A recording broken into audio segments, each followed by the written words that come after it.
Yo, what is good, YouTube? It's your boy SavyReacts, and I'm back with another video.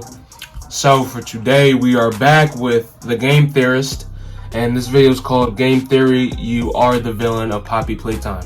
Now, I reacted to one of his other theories. I think it's over here.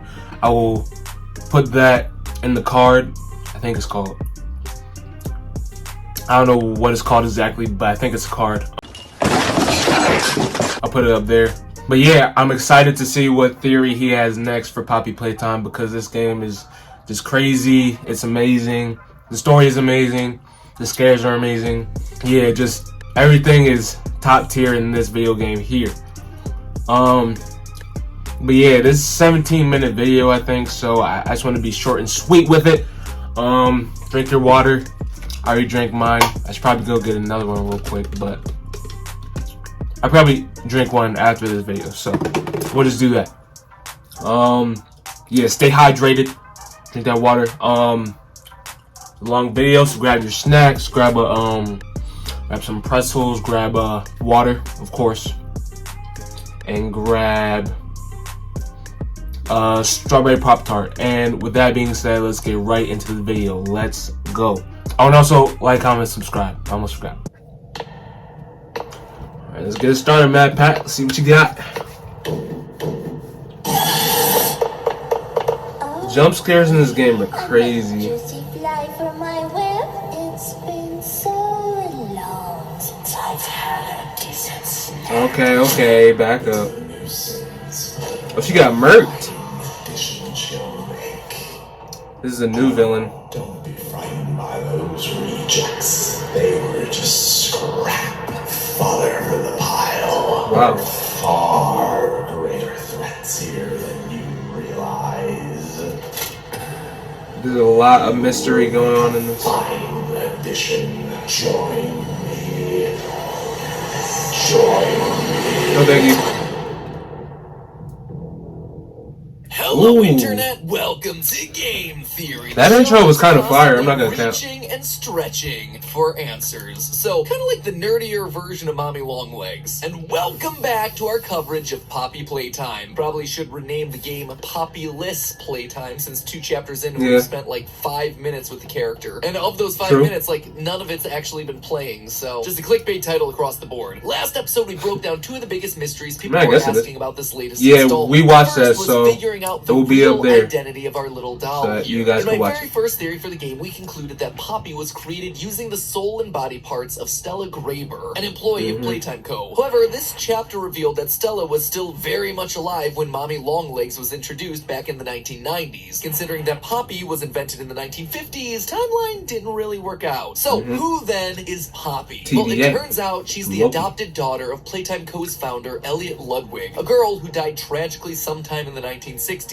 According to evidence in the game, he managed to revive her inside the Poppy doll, but was unsure of how he did it. This led to thousands of experiments where he tried to harness the power of poppy flowers to bring toys to life. I'm getting FNAF vibes, would like be you the said in one the to last prove video successful, giving rise to a new type of living toy, the prototype. This monster made up the other half of that previous theory, as we looked into the big pointy-clawed beast. It's an experiment that we're told is smarter and more dangerous than any other experiment, new experiment. in the factory. So this will be the new villain. And this, Oh god. and this.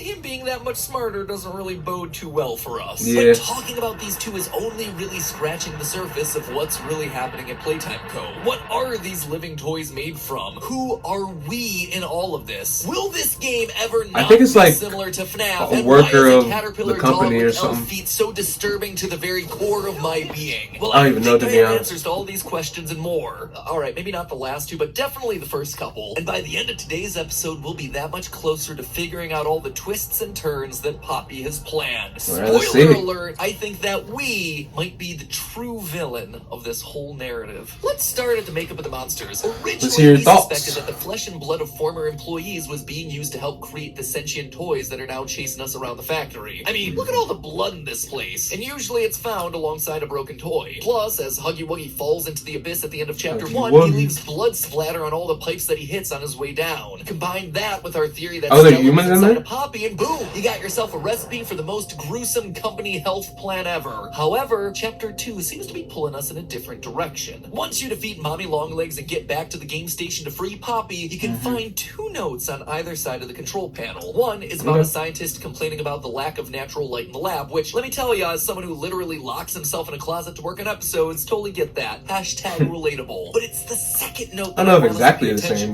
but to. It starts off harmless enough. Just a list of instructions for employees working on the game station floor. Quote, start by reporting to the control station. Always keep a minimum distance of 20 yards away from Mommy Longlegs. The train will arrive with the children at 8 a.m. All children will be gathered inside the game station all at once. The order of the games will be musical memory, whack-a-wuggy, then statues. A series of it's kind of cool that there's like a train thing in end quote. I mean, you know, it's all pretty straightforward the stuff, play but area it's the or whatever. last section where my theorist That's senses pretty cool. really start to prick up. Quote again, only one child should ever play a game at a time. Children who are not playing a game will wait in the game station. There's playground equipment to keep them entertained. Record each child's performance as it's relevant to each game. Music memory, composure, memory, pattern recognition. Whack-a-wuggy, hand-eye coordination, and reaction times. Statues, agility, strength, and speed. Once the children have left for the day, return to the control station, give all reports to Ms. Stella Graver to sort through. End quote. Wait. Children weren't just playing any old games. These games were They were specifically designed testing to test them. children and monitor their skills. And that's not all. When you break out of the statues game, you can actually But why, find though? 2 of these reports hidden inside the room for a child named Michaela Hissam. Each proctor goes through and explains how Michaela performed in each task. Quote, That's she has a pretty good cool. grasp on the concept and decent performance, but Michaela made mistakes on several of the color patterns. In her second attempt, she was making noticeable improvements. Quote again, Michaela is very accurate and fast. Few mistakes were made. You can actually see this improvement reflected in her scores, going from 331 to 434. However, notice That's what's pretty good written right improvement. at the top of the page. Underneath the child's name, the name of the proctor, is another category, assigned toy. For Michaela, this was Candy Cat. Now, why would you need to assign a specific toy to each individual child? Unless, of course, you needed that child to have some kind of deep connection with the toy for some kind of supernatural purpose. Like, say, turning the child into that Into the toy. toy. Certainly sounds like something that happened in an indie horror game. And look at this. Right at the FNAF. start of the chapter, we find this note in Elliot Ledwig's office that talks about his experiments with dead rats and using the poppy flower to try and revive them. According to the document, it doesn't work. We talked about all that last episode. However, something we didn't mention last episode was that at the end of the note, Elliot leaves us with this parting thought. Quote, perhaps something larger than a rat would yield different results.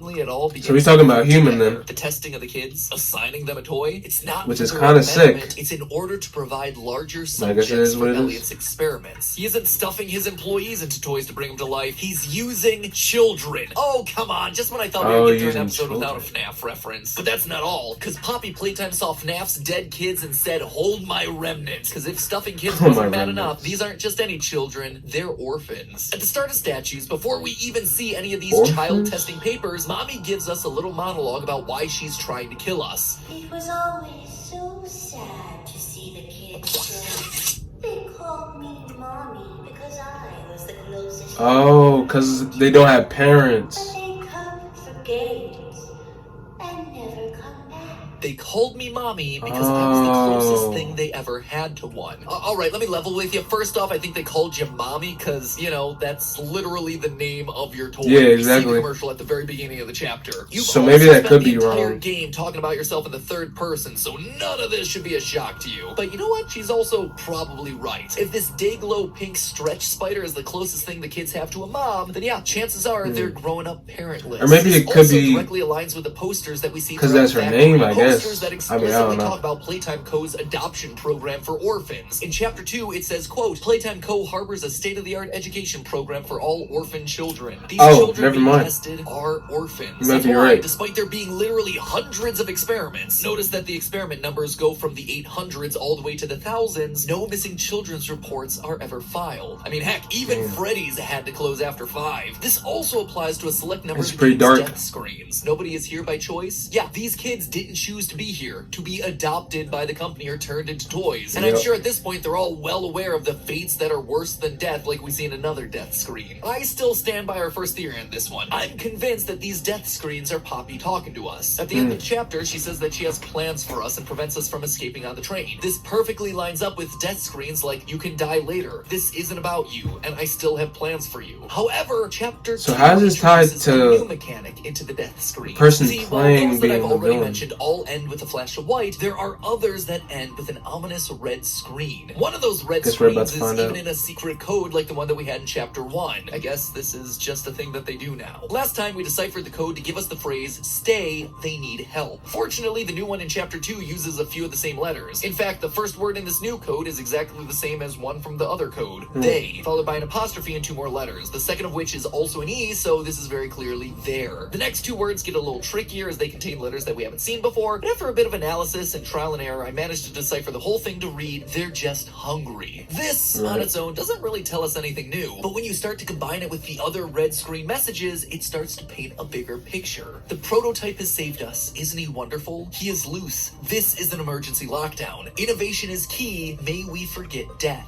This is no longer Poppy Damn. talking to us. She's horrified by the creation of these monsters using human So test is an subjects. orphan She doesn't talking? like what's going on in the factory. No, these are the messages of someone else. Someone so obsessed with overcoming death that they can't see past the issue with their own experiments. They're just hungry? That feels like the excuse of one of those parents that believes that their child can't do any wrong. Except, you know, they're talking about a giant human-consuming erector set monster. These messages must be coming from either Elliot himself, the man who after the death of his daughter put his heart and soul into creating his toy empire, or one of the employees who believed in the cause so much that they were willing to sacrifice parentless children to find the solution. But why us? Why do That's we hear evil. so many people Very talking evil. in our ears when we die? In fact, why did we feel so compelled to return to the factory in the first place? I know we got ourselves a note saying that missing people were still here, but just not convinced that any minimum wage employee is gonna risk their lives in a factory where people mysteriously went missing 10 years ago. And when the giant Huggy suddenly went missing from the main atrium in the first chapter, yeah, most people are gonna nope straight out no of thank there. you. Yet here we are facing monster after monster fighting for our lives to I am turn out to of see there, this no thing question. through. Why? I've actually been thinking about this since chapter 1, but at the time I just didn't have enough to give a definitive answer. Then here we are in chapter 2, and Mommy says this. But you worked here. So if anyone deserves Oh, to yes. die, So it is a worker then. it's you. How does she know that we worked here unless she recognizes us? We know, thanks to tapes from people like Marcus Damn. Brickley, that most employees weren't aware that the factory was creating these Jacksepticeye. giant living toys. I took a peek beneath the gate, and some massive bloody thing was doddering about the bloody hallway. Thing? You're sure it wasn't a person? Ain't no person that's 50 feet Can't believe long they with got 1,000 legs. Jacksepticeye in here. Maybe you just saw a bunch of He's people making walking moves. Look, it wasn't In the people, video game alright? industry. I haven't a bloody notion what it was, but I wasn't human. Plus, in front of the emergency exit that you find after falling through the vent, there's a note from Eddie M.N. Ritterman that So, also confirms this. the Quote, character this is a project worker. should only be known about by those with the authority at Warrenbach and those with authority at Playtime. So, for Mommy to recognize us as an employee, we need to be someone with the authority to be involved in the experimentation. Yeah. She is shown to be aware of the scientists throughout the factory thanks to a note that we find in the water treatment area. This note discusses experiment 1222, aka Mommy Longlegs. And in this note, we learn that she's being hostile to scientists working there. The note ends with, quote, have her transferred to high security maintenance immediately. Conditioning can begin. We also hear about suppression treatments from the VHS tape about 1006. But as we know in indie horror games, conditioning is never a painless process. Another FNAF reference. Cheer up with a controlled shock. I promise, I'm really not trying to make this game sound more and more like FNAF. The stuff just kind of writes itself. Yeah. If Mommy was being conditioned Very by these people, similar. it would make sense that she feels like we deserve to die alone. I'm not sure I'd be too happy to see my torturer alive again either. So if we're not just some employee at the factory, are we a scientist then? One of the many Maybe. people working on the experiments? No. And we know this Or maybe the based head of the on company? this room. Or just after probably you chase not. Mommy and Poppy down a giant hole, you wind up in a tube slide. If you turn around, you'll see that this room actually has a number of slides in it, each one Oh. with the name of a high-ranking member of Playtime Co. listed above. We just came out of the slide with the name Elliot Ludwig above it, who we already know is the creator, founder, and CEO. Okay. The other slides have the names Leith Pierre, Eddie MNR, and Stella Graber. We were first introduced to Leith Pierre right at the very beginning of Chapter 1. Hi, my name is Leith Pierre, and I'm the head of innovation here at the Playtime Toy Factory. We also hear Head of Leith's innovation. voice as the person interviewing Marcus. Who's the other two then? Marcus, what happened? You see, I was heading home for the day when my A-bars realised that I left my bloody wallet in the cafeteria. So I'm running through the lobby, and that's when I see it. A mob handle lodged under the innovation wing gate. Now, what Marcus said there might seem insignificant, but it's not. It's Jacksepticeye. Of course, he's going to be important for Jacksepticeye, the yep. lore. Before jumping into the hole after Mommy and Poppy, if you look around, you can actually see 5 corridors that lead to different wings of the factory, like the game station and innovation. 5 slides, 5 different wings to the factory. So Okay. if this is truly a center point leading to all the different wings, and all the slides lead from high-ranking members' offices, it would stand to reason that each name is associated with a different wing of the factory. For example, Right. one of the wings is labeled Play Place, which sounds very similar to where Chapter 3 has taken place, Play Care. We know that Stella is someone with authority at Playtime, as she was in charge of sorting through all the orphan kids' test scores, and is therefore the one that would decide which kids move forward on the train headed to the next stop, Play Care, where she could then monitor and begin the experimentation process. And as That's Stella's voice brutal. is heard in the game station, it would lead me So to where would suspect the that other Stella's kids in go? charge of Just all play elements leave, of the or? facility, so the Play Place would likely come under her control. This leaves us with 2 wings left, research and production. Eddie MNR is a bit hard to pinpoint as we've only ever had 1 letter from him, but his note does refer to the creation of the lab that these experiments are taking place in. As such, it makes the most sense for him to be the head of research, or some similar sort of title, which leaves us then with the production wing. And you see, this is where we come There's a lot of in. See, info. there are 4 slides with names that we've already mentioned, but there is one more in the right-hand corner, hidden in shadow. I suspect that Oh, we this don't see one it. is our slide. Someone who is high enough at the company to be aware of the living toys. Someone important enough for Mommy Hold to up. recognize. Someone with an elite enough title that they got their own tube slide. We Might be are awesome. the head of production. We're the ones putting these toys together, using the parts of the children from the game station. And when the toys malfunctioned and needed conditioning, they'd be sent right back to production for us to fix. Okay, sometimes he stretches it a little bit, but I think on this one you might be right. Cause like, why would they hide the other slide and like shroud it in the darkness if we're the ones who was one of the heads of the company? He might be on something. Hold up. Faulty product. That is why we're here. It's the only wing of the factory that's left unaccounted for. It explains our role in the narrative. It explains why Mommy recognizes us and why we're back. To either atone for our sins or to burn the entire place down so no one ever finds out Burn it what down. we did here. But that's not the end of it though. If I'm right, and this is meant to be our slide, we've actually been given a name. I mentioned that the 5th slide has no name above it, but the letters for the sign do seem to be Oh, it's on the present floor? just on the floor. Jahyonbaim. Now, names are hard. They're not normal words. Technically, anything can be a name, and you certainly Yeah, can't just facts. plug it into a word unscrambler to solve it for you. The team and I spent a few hours trying various combinations of letters, and I spent even longer going through both chapters of the game trying to find some kind of a clue to point me in the right direction. Some Yeah. initials or a document with only a first or last name attached, but so far, nothing. I did come up with a couple of possibilities, though. Things like Benjamin Yo, Benjamin Hoey, or J. Benjamin Bohemian. Yo. Can't say that they're anything definitive. However, there was J. one that stood Bohemian. out from the rest. One that seemed to fit with the world of this game and with the other names of characters. Ladies and gentlemen, I predict that our character's name is, drumroll please, Drumroll.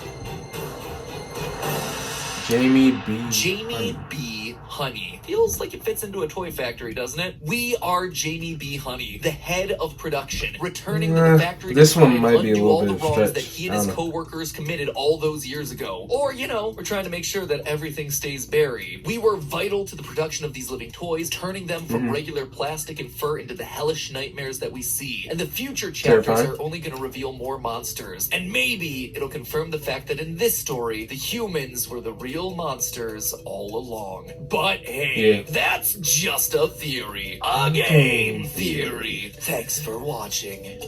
Cut. Okay. That theory was very interesting. So I think he honestly might be right that the character that everybody plays in the game is like ahead of the company, which I find very interesting, and it could be true. I don't know how many more parts of the game there are, but I think there's like 5, I think, in total. So like 3 more parts to play, probably. I probably have to look it up and see. But let me know if you guys think he's right or wrong. I think he's right for the most part, except for like the name thing.